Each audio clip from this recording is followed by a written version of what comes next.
Okay, MAP4Cers, welcome to day 76, which is day 2 of our budgets independent study. Again, a very short lesson, sort of taking up the 3-minute review. Hopefully you got these definitions down. These are the reference pages. These are also in the glossary at the back. The idea of a budget is a plan comparing what you earn and what you spend.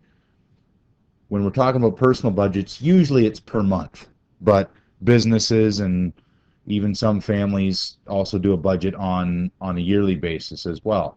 But often personal budgets, like we're talking about in this chapter, are per month. Income is money coming in.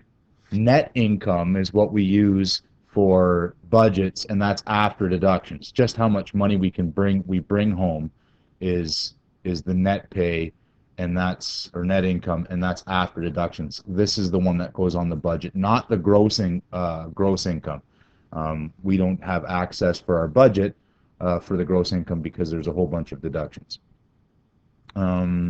Expenses is your spending, and we talked yesterday about fixed expenses and variable expenses. And savings, essentially we think of as savings when we're doing budget as the difference between these two numbers. Whatever you have left over after your expenses, that's savings. So we got an example here. Ferd, he's got all the stuff that he spends money and where he gets money.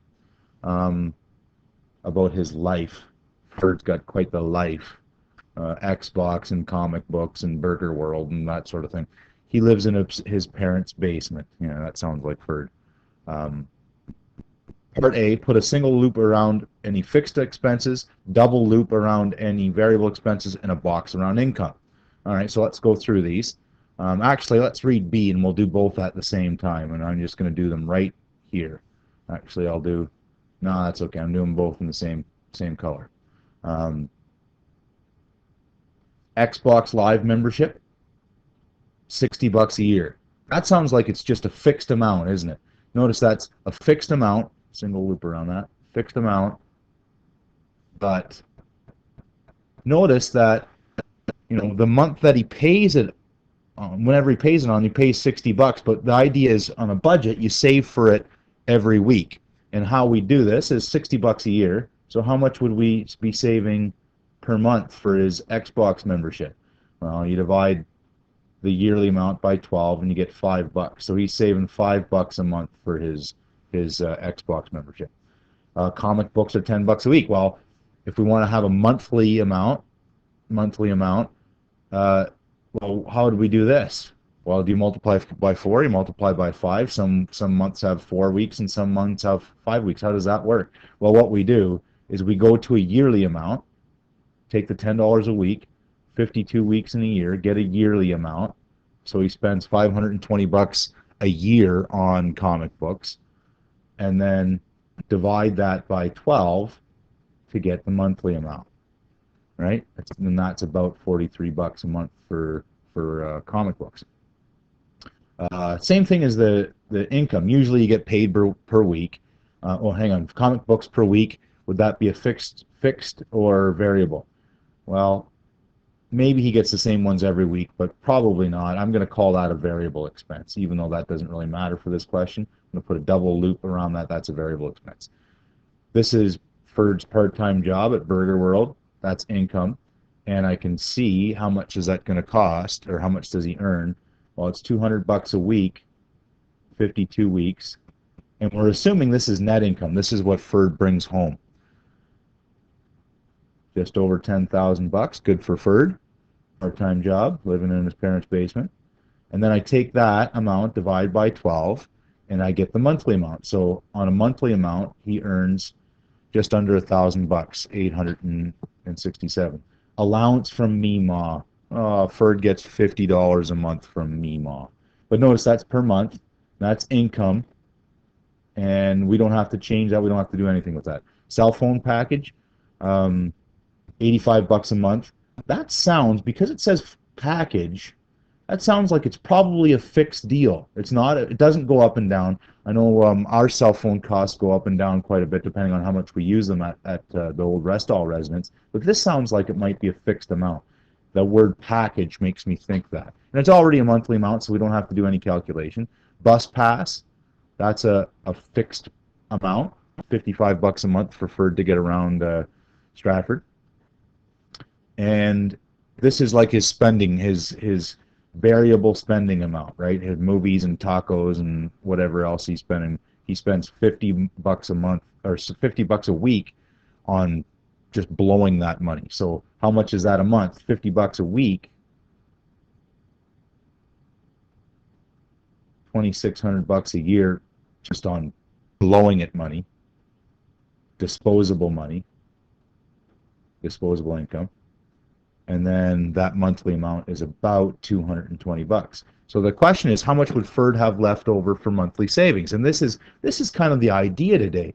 This is us doing a budget for FERD, and you're actually going to be setting these up today. So the idea is his income sources was 867, and the $50 from MEMA makes about 917. That's how much is coming into FERD's wallet every month. But the expenses are the rest, right? All these other expenses. 5 plus 43 plus 80.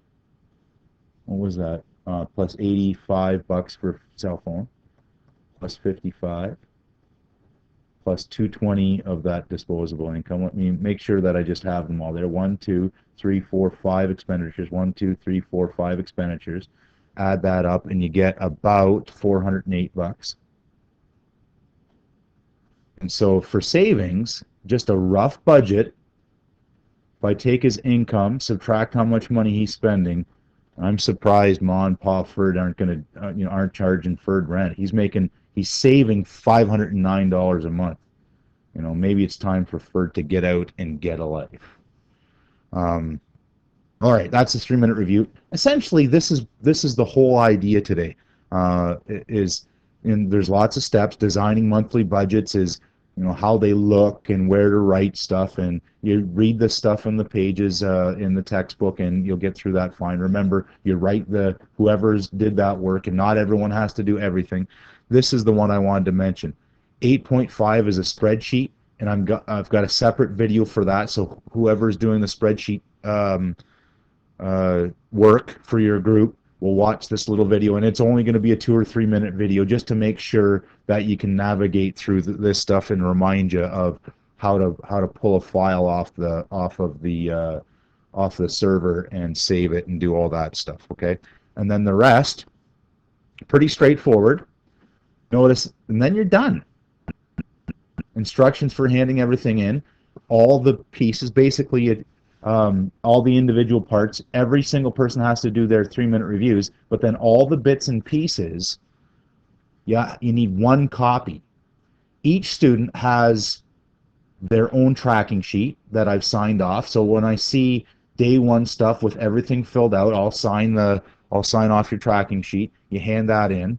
Some of the ratings might not make sense because you didn't do a lesson and you weren't the group member to complete those tasks. So for instance, let's say you never did this one. Well, you wouldn't give yourself a rating for doing the spreadsheet.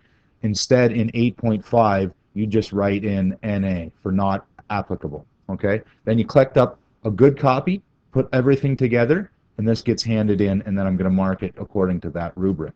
Now notice the budget fun isn't done yet. There is a day 3, and the day 3 is to make sure that you can put it all together yourself getting ready for their exam. There is going to be a budget question on the exam, and day 3 of the budget equals the exam question. It's almost identical. Okay?